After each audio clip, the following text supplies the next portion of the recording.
புதிய ஏற்பாட்டில் தசமபாக திட்டம் இல்லையா, அல்லது இயேசுவானவர் அதை ஒழித்து விட்டாரா? இன்றைக்கி நிறைய சபையில் என்ன சொல்கிறாங்கன்னா, அதெல்லாம் தசமபாகம் கொடுக்கறதெல்லாம் பழைய ஏற்பாடு, புதிய ஏற்பாட்டில் அதெல்லாம் கிடையாது என்று சொல்லுகிறார்கள்.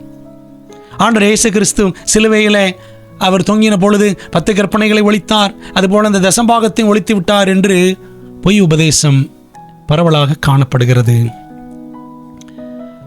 இந்த கேள்விக்கான பதிலை நம்ம வேதாகமத்திலே பார்ப்போமா? புதிய ஏற்பாட்டில் தசமபாக திட்டம் இருக்கிறதா இல்லையா? புதிய ஏற்பாட்டிலும் தசமபாக திட்டத்தை தேவன் உயர்த்தி பிடித்திருக்கிறார். அதற்கு ஆதாரமாக 2 வசன குறிப்புகளை நாம் பார்க்க போகிறோம். ஒன்று, இயேசுவானவர் கூறியது. மத்தேயு 23:23 வாசிப்போமே. மாயக்காரராகிய வேதபாரகரே, பரிசேயரே, உங்களுக்கு ஐயோ! நீங்கள் ஒர்த்தலாமிலும் வெந்தயத்திலும் சீரகத்திலும், இதெல்லாம் கிச்சன் ஐட்டம்ஸ், சமையல் அறையில் இருக்கக்கூடிய வாசனை பொருட்கள், தசமபாகம் செலுத்தி நியாயப்பிரமாணத்தில் கற்பித்திருக்கிற விசேஷித்தவைகளாகிய நீதியையும் இரக்கத்தையும் விசுவாசத்தையும் விட்டுவிட்டீர்கள். இவைகளையும் செய்ய வேண்டும், அவைகளையும் விடாதிருக்க வேண்டுமே அப்படின்னு நம்ம ஆண்டவர் இயேசு கிறிஸ்து சொல்லுகிறதாக வாசிக்கிறோம். என்ன அர்த்தம் அப்படின்னா, இந்த யூதர்கள் 6 வகை உண்டு. பரிசேயர், சதுசேயர், வேதபாரகர், இன்னும் எசனேயர், கும்ரான்கள், ஜெலாத்தை என்ற கூட்டத்தார், இப்படி ஒரு 6 கூட்டம் இருக்கிறாங்க. அதில் வேதபாரகர் பரிசேயரை பார்த்து ஆண்டு சொல்கிறாரு, நீங்கள் என்ன பண்ணுறீங்க, ஒர்த்தலாம் வெந்தயம் சீரகம் இல்லை என்ன செய்வாங்களாம், எண்ணி தசமம் கொடுப்பாங்களாம். இப்போது ஒரு மூட்டை வெந்தயம் அறுவடை செய்திருக்கிறோம்னா அந்த மூட்டையெல்லாம் எண்ணி எத்தனை அப்படி கணக்காக கொடுப்பாங்களாம் தசமம். அவ்வளோ வைராக்கியமானவர்கள் யூதர்கள். அப்போ ஆண்டு சொன்னார், அதெல்லாம் நீங்கள் செய்கிறீங்களே சரிதான். ஆண்டு கம்பேர் பண்ணுறார், ஒப்பிட்டு பேசுகிறார். தசமபாகத்தை இப்படிலாம் சரியாக கொடுக்குறீங்க, ஆனால் நீதி இரக்கம் விசுவாசம் இதெல்லாம் விட்டுட்டீங்களே. ஏழை எளியோர்களை ஒடுக்கினார்கள், விதவைகளை ஒடுக்கினார்கள், இரக்கம் இல்லை.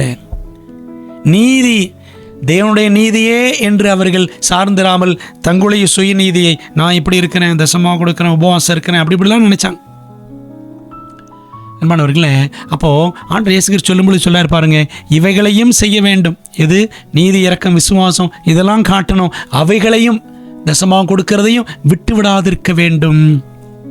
அப்போ புதிய ஏற்பாட்டில் ஆண்டவர் இயேசு கிறிஸ்து தசம்பாகத்தை விட்டுவிடலாம் என்று பேசவில்லை, அவைகளையும் செய்யணும் என்று தான் அவர் வலியுறுத்தி சொல்லுகிறதை நாம் இங்கே பார்க்கிறோம்.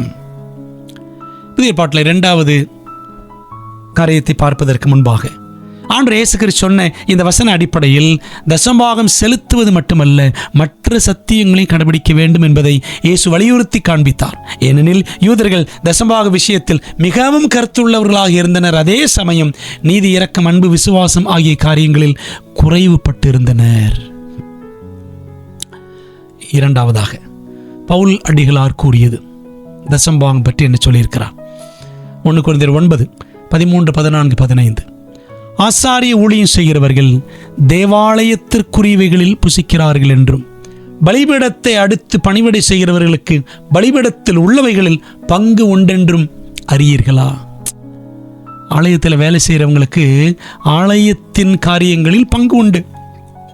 அந்தபடியே சுவிசேஷத்தை அறிவிக்கிறவர்களுக்கு சுவிசேஷத்தினாலே பிழைப்புண்டாக வேண்டும் என்று கர்த்தரும் கட்டளையிட்டிருக்கிறார்.